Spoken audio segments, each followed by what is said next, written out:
George Saunders won the Man Booker Prize on Tuesday night, but while he was working on Lincoln in the Bardo, his winning book, he would sometimes stop and ask himself if it really was a novel he was writing.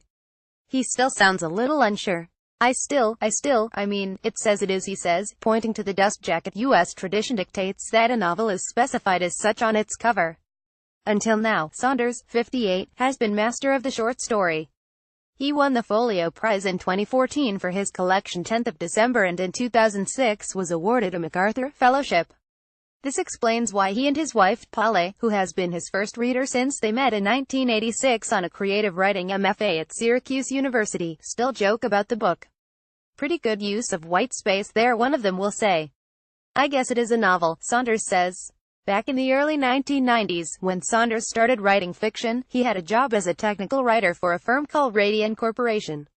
His degree was in exploration geophysics. Money was tight, time was tight. He and Paula got engaged within 3 weeks of meeting. We weren't the type of person that we would normally be drawn to, Saunders says.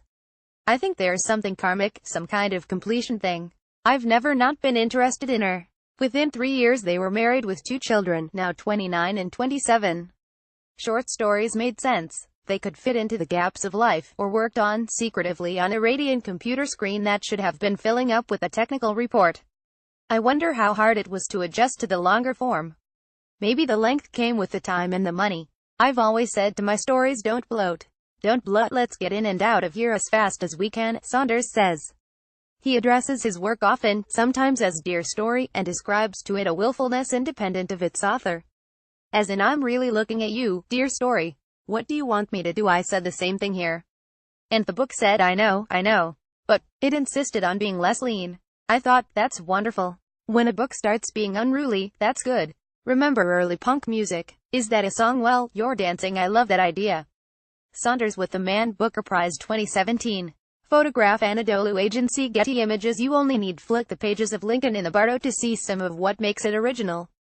It looks different. Set in February 1862, a year into the Civil War, it tells the story of Abraham Lincoln's visit to the Oak Hill Cemetery in Georgetown, Washington, D.C. His 11-year-old son, Willie, had died of a fever, and history tells that his father visited his grave.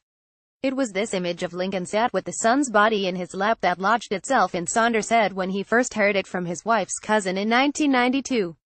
He couldn't have known at the time that the story's Civil War setting would take on even greater contemporary significance, in the wake of Charlottesville, where the far-right recently marched in opposition to the removal of a statue of Confederate Commander Robert E. Lee. Saunders thinks Confederate statues are stupid. Why would you have those things up? Why would you have a statue up and some of your citizens walk by and are reminded that they used to be brutalized? The other thing you don't hear much discussed is that there are legitimate Southern heroes who fought against slavery. African-American heroes who escaped and helped other people to escape. That's culture too. Those statues should go up. The cemetery in Lincoln in the Bardo is populated by a dense crowd of restless spirits. From the swear Mr. and Mrs. Barron to the late pickle magnate who just wants to hear that his pickles were appreciated, the voices rise and fade, bicker, beseech and undercut. Sometimes the monologues trail off. There are certain things a spirit in this Bardo, a transitional state in Buddhist teaching, which Saunders practices, cannot countenance, and death is one. Unable to accept their fate, the spirits excise death-dealing words from their lexicon. Coffins are a sort of sick box, the cemetery is a hospital yard, the chapel a palace, and they look back on their living years as a time of superior health. Their stories are stuck at the instant before their passing, and intercut with citations from historical record, some of which are real, some of which Saunders has made up. This gives all the voices an air of unknowability.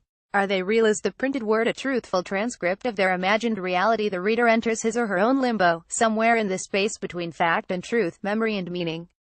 The changing political landscape has made these qualities feel even more timely. When Saunders was writing the book, Barack Obama was president of the U.S. Remember those days, he asks. Weren't they lovely? Is it really over? By the time it was published, Donald Trump had moved into the White House.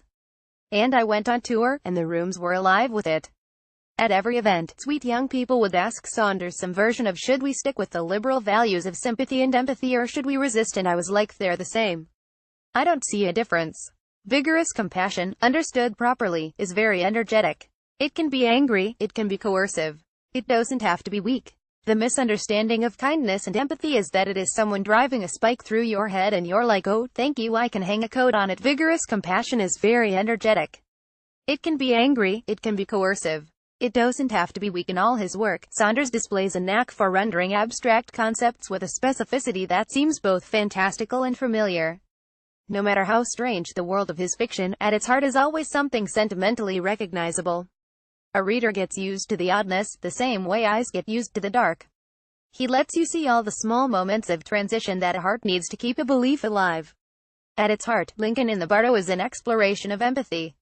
The book's advocacy of reaching out to the bodies and spirits on the far side of our thoughts climaxes when spirits enter President Lincoln. His inner life is turned outside in the world. The spirits are simultaneously improved. Life breathes back into their memories. They are ghosts with a growth mindset. Saunders is a funny writer, but also incredibly moving.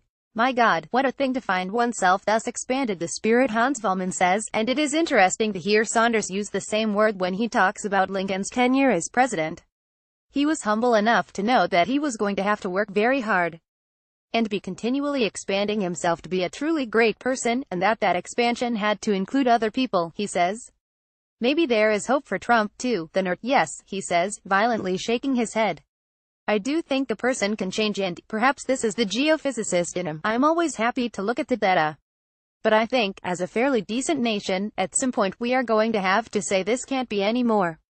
Is writing a kind of activism? It is. It is. It is. But if I think of it that way, it's always shitty. Whenever he has tried to write fiction about Trump or, before that, George Bush, it has never worked out. I always think to myself that political thoughts, or ascetic thoughts, are like little deer. They're very delicate and don't want you looking at them directly. For me, it's just about the sentences and the form. Concentrate, concentrate, concentrate. Be truthful, be lively, and those things will just come right in. Since the publication of 10th of December, Saunders has become something of a celebrity. The 166-strong cast of the audiobook of Lincoln in the Bardo includes David Sedaris, Lena Dunham, Miranda July and Ben Stiller. His book jackets carry praise from Thomas Pynchon, Lori Moore and Jonathan Franzen. Hari Kunzru, writing in The Guardian, described Lincoln in the Bardo as a performance of great formal daring. Zadie Smith called it a masterpiece. Colson Whitehead said it was a luminous feat of generosity and humanism. Typically, it is not only Saunders' work that is admired but his humanity, too. Abraham Lincoln. Photograph Photo 12UIG via Getty Images. He is both a writer's writer and a people person. The first thing anyone who has met Saunders tells you about him is how nice he is. Even a former office mate at Radian has described him as one of the most centered, well-adjusted people I've ever known. Despite being a practicing Buddhist, he still considers himself in some way Catholic, the religion of his childhood, and his 2013 convocation speech to students at Syracuse University, which went viral, focused on the importance of kindness. I like the world, and I want to believe that there is some simple code, which is love, and I think that's ultimately true, but it's a long path, he says. As two of his ghosts, Vollmann and Roger Bevins III, say we must try to see one another in this way. As suffering, limited beings, perennially outmatched by circumstance, inadequately endowed with compensatory graces. No wonder, then, that he should treat his Booker win with comically efficient modesty. It's certainly subjective. But thank you, and now let me use it to do better next time. He has found in the past that when I get praise, it helps me be a little bit more brave. It is typical of his modesty that he sees this as probably a character flaw. In fact, I am not sure whether this is really due to the effect of praise, or whether self-improvement is simply Saunders' habit. Later, he describes almost the same reaction to the fact that Civil War and Bad Decline 1996 and Pastoralia 2000 were received quietly. With quiet praise, but relatively humble sales. When the world underreacted, I thought him, better try harder. Fail better. You know, people who experience huge success early, it disrupts their learning curve. Really, a first book that sells well is unenviable, so unlucky, he laughs. Those poor bastards. Lincoln in the Bardo. By George Saunders. Photograph PR. Saunders has a reputation as a voice writer.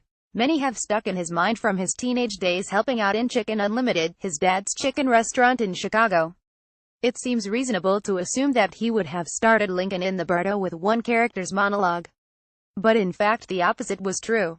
Despite the quiet breathfulness of Willie Lincoln's pauses, there are air gaps, bardos between words, and the kind-hearted buoyancy of Volman. Saunders says that the book began to work only when he gave himself permission not to be too fixated on voice.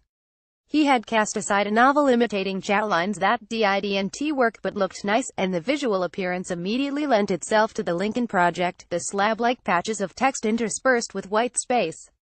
Each speaker is identified only after they've spoken, and this too helped to unlock the story for Saunders. Initially, the characters were identified before their speech, but this troubled him. It was one of those little things that are sort of aesthetic burrs in your saddle.